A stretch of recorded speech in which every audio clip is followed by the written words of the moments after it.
नमस्कार, आप देख रहे हैं अनकोट और मैं हूं आपके साथ अंजलि यादव। एक ऐसा देश जहां सत्ता हमेशा सिस्टम से चलती थी, लेकिन पहली बार कहानी बदली और सवाल उठ गया, क्या ईरान में अब सत्ता परिवार के भीतर सिमट रही है?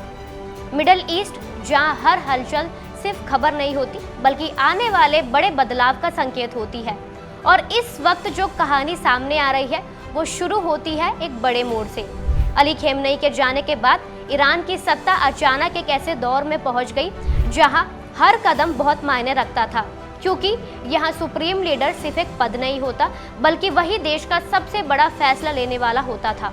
और यही पहली बार एक ऐसा फैसला सामने आया जिसने पूरी दुनिया का ध्यान अपनी तरफ खींच लिया। सत्ता अली खेमनेई के बेटे मौसबा खेमनेई को सौंप दी गई थी। यानी पहली बार ऐसा देखने को मिला कि ईरान में सत्ता एक तरह से परिवार के भीतर ट्रांसफर होती नजर आई।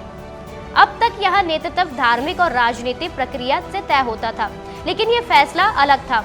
शुरुआत में सब कुछ कंट्रोल में दिखा, मौसबा खेमनेई ने कमान संभाली, सिस्टम चलता रहा और बाहर से देखने पर सब सामान्य लग रहा था।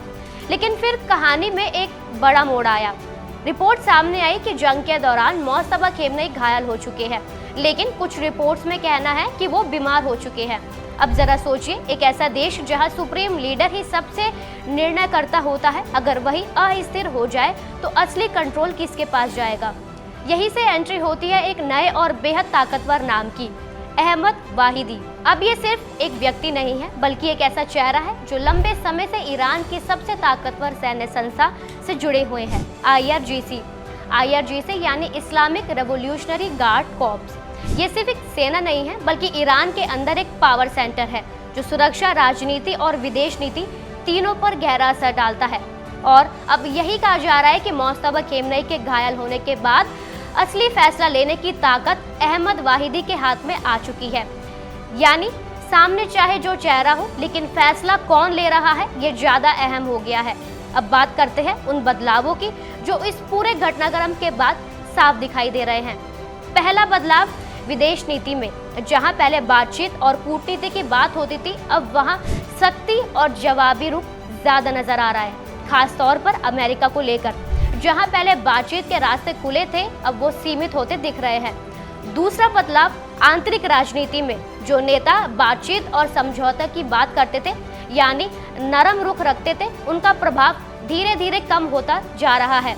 उनकी जगह अब ऐसे लोग सामने आ रहे हैं जो सख्त फैसले के पक्ष में हैं।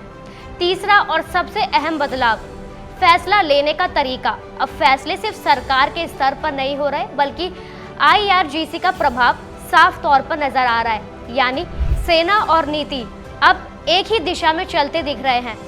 एक और बड़ा संकेत तब मिला जब पाकिस्तान के साथ बातचीत के दौरान ईरान के प्रतिनिधिमंडल में बदलाव किए गए।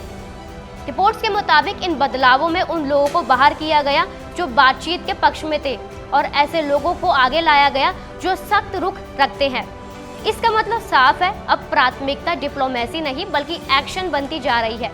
और यही वो मोड़ है जहां से पूरी तस्वीर बदलती नजर आती है। अब सवाल ये है, क्या ये बदलाव सिर्फ ईरान तक सीमित रहेगा या फिर इसका असर पूरे मिडल ईस्ट में देखने को मिलेगा? क्योंकि अगर एक ऐसा देश जो पहले से ही क्षेत्रीय राजनीति में अहम भूमिका निभाता है, उसकी कमान अब पूरी तरह सैन्य सोच के हाथ में आ जाए तो टकराव की संभावना बढ़ना तय है। और यही वजह है कि दुनिया की नजरें अब ईरान पर टिकी हुई है। हर फैसला, हर बयान अब सिर्फ एक देश का मामला नहीं रहा बल्कि ये पूरे क्षेत्र की अस्थिरता से जुड़ चुका है। अली खेमनेई के जाने के बाद शुरू हुई यह कहानी अब एक नए दौर में पहुंच चुकी है, जहां पहली बार सत्ता परिवार के भीतर गई और अब असली ताकत किसी और के ही हाथ में दिख रही है। सवाल वही है, क्या ये सिर्फ बदलाव है या फिर आने वाले बड़े टकराव की शुरुआत? अगर आपको वीडियो पसंद आई हो तो लाइक करें, शेयर करें और चैनल को सब्सक्राइब करें।